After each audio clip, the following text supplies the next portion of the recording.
Site of the first Mass in the Philippines. Different historians claim different sites as where the first Mass in the Philippines held, so comparing the claims seems worth the effort to compare and contrast Limasawa and Butuan as site of the first Mass in the Philippines. Limasawa claims. The first point is that the location of Mazawa matched that of Limasawa. In Pigafetta's account, Mazawa is an island that is located at the southwestern tip of Leyte, where the first Christian Mass was held in the Philippines, while the place Mazawa in Butuan isn't an island, but instead a barangay located in Butuan City, near Agusan River and the coast of northern Mindanao. The location of Mazawa matched that of Limasawa as plotted by Pigafetta.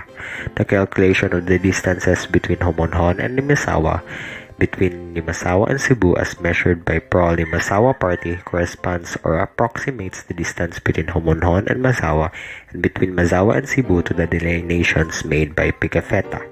This claim is plausible since Pigafetta is a good source of primary information during that historic event and he is a main eyewitness to that event. The second Limasawa claim or point is about the National Historical Commission of the Philippines and their affirmation of Limasawa as the site of the 1521 Easter Sunday Mass in the Philippines.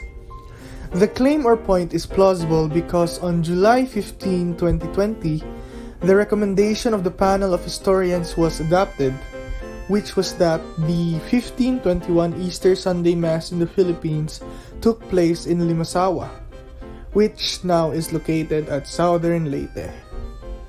The panel unanimously agreed that the shreds of evidence and arguments presented by pro-Butuan advocates are not sufficient and convincing enough.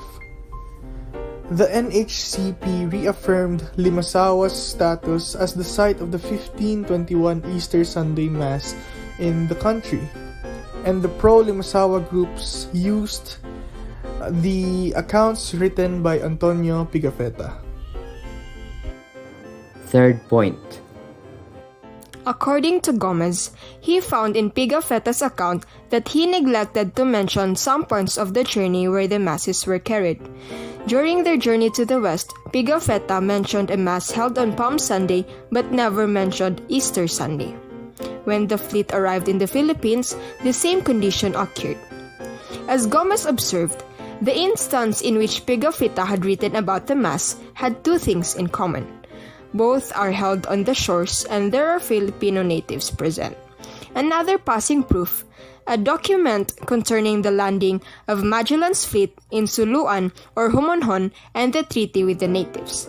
It first appeared in an article published in 1934 by Percy Hill in the Philippine Journal, and again featured in 2004 by Bumpy Harper in her column in the Philippine Daily Inquirer. Butuan claims. First point. Local executives and church officials as well as historians said that they have the new scientific evidence to substantiate their filing of a petition before the National Historical Institution asserting the Butuan city. Particularly, Mazwa Island, now Barangay Pinamangkulan, was the official site of the first Mass on Easter Sunday in 1521. Among the pieces of evidence are 101,600 years old Balahanghai boats believed to have been used for trade and to transport people for worship services. Second point. Past 3 centuries, the 17th, the 18th, and the 19th century, the Butuan claims rest on a tradition that has been almost unanimous and unbroken. Butuanons believe their town is where Ferdinand Magellan, the Portuguese navigator, declared Spanish sovereignty over the Philippines in 1521, and that the first Mass ever held in the Philippines occurred at Butuan. A monument was erected in 1872 near the mouth of the Agusan River, in a place that was then within the municipal limits of Butuan, but now belongs to the independent municipality of Magallanes, which was named after the Portuguese explorer Ferdinand Magellan. Apparently, the 1872 monument was erected at the instigation of the Butuan parish priest, and this Magellan marker claimed that the first mass was in Butuan and was on April 8, 1521. The monument was a brick pillar with a marble slab having an inscription that when translated means, "To the immortal Magellan, the people of Butuan with their parish priest and the Spaniards resident therein," to commemorate his arrival. The monument is a testimony to the tradition that remained strong until the end of the 19th century that Ferdinand Magellan's expedition landed at Butuan and celebrated there the very first mass offered on Philippine soil.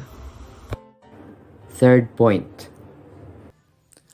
According to BCHFI, it has gathered 28 new pieces of scientific evidence and comparisons between the two islands, Limasawa and Limasawa, to prove Butuan claims, including the recovery of 10 balanghay boats which were accidentally dug up near Limasawa River in 1976. The Philippines government has endorsed the Balanghay Shrine to the UNESCO as a World Historical and Cultural Heritage Site because Balanghay has a big contribution to ancient culture and history. According to Amalia, if the UNESCO will recognize the Balanghay Shrine and it will put in Butuan City, specifically in a historical and cultural heritage site, and they hope that NHI will listen and point out the claim for the first site of the first mass by scientific proof, not just by passing a law. And Agusan del Norte Provincial Board expressed support for the municipality of Magallanes' claims of historical honor as the first spot in the archipelago where the expedition of Portuguese explorer Ferdinand Magellan landed on March 16, 1521, were the held of Easter Sunday Mass on the March 31 in the same year. Another claim that the first Mass was held in Butuan City, which the place of Wag, is now part of Butuan. The navigator of Magellan expedition, Ginis de Mafra, who was able to return to Spain and join the Villalobos expedition in 1543.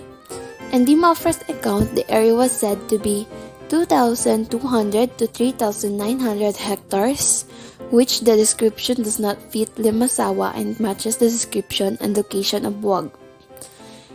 In 1872, a monument celebrated the first Mass in the Philippines. It was erected near of Agusan River in Barangay Buag, or what today known as the Magallanes, Agusan del Norte. The conclusion.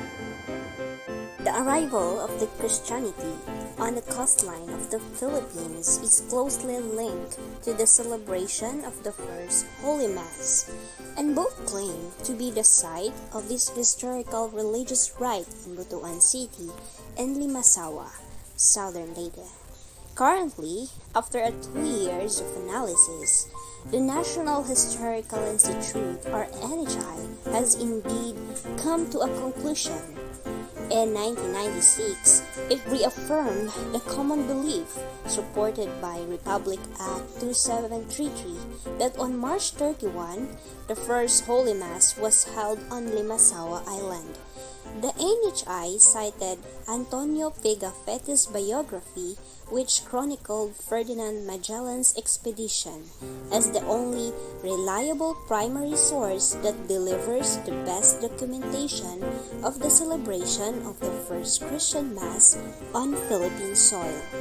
Limasawa is indeed the place where the first Holy Mass was held and where Christianity was born, despite the NHI pronouncement.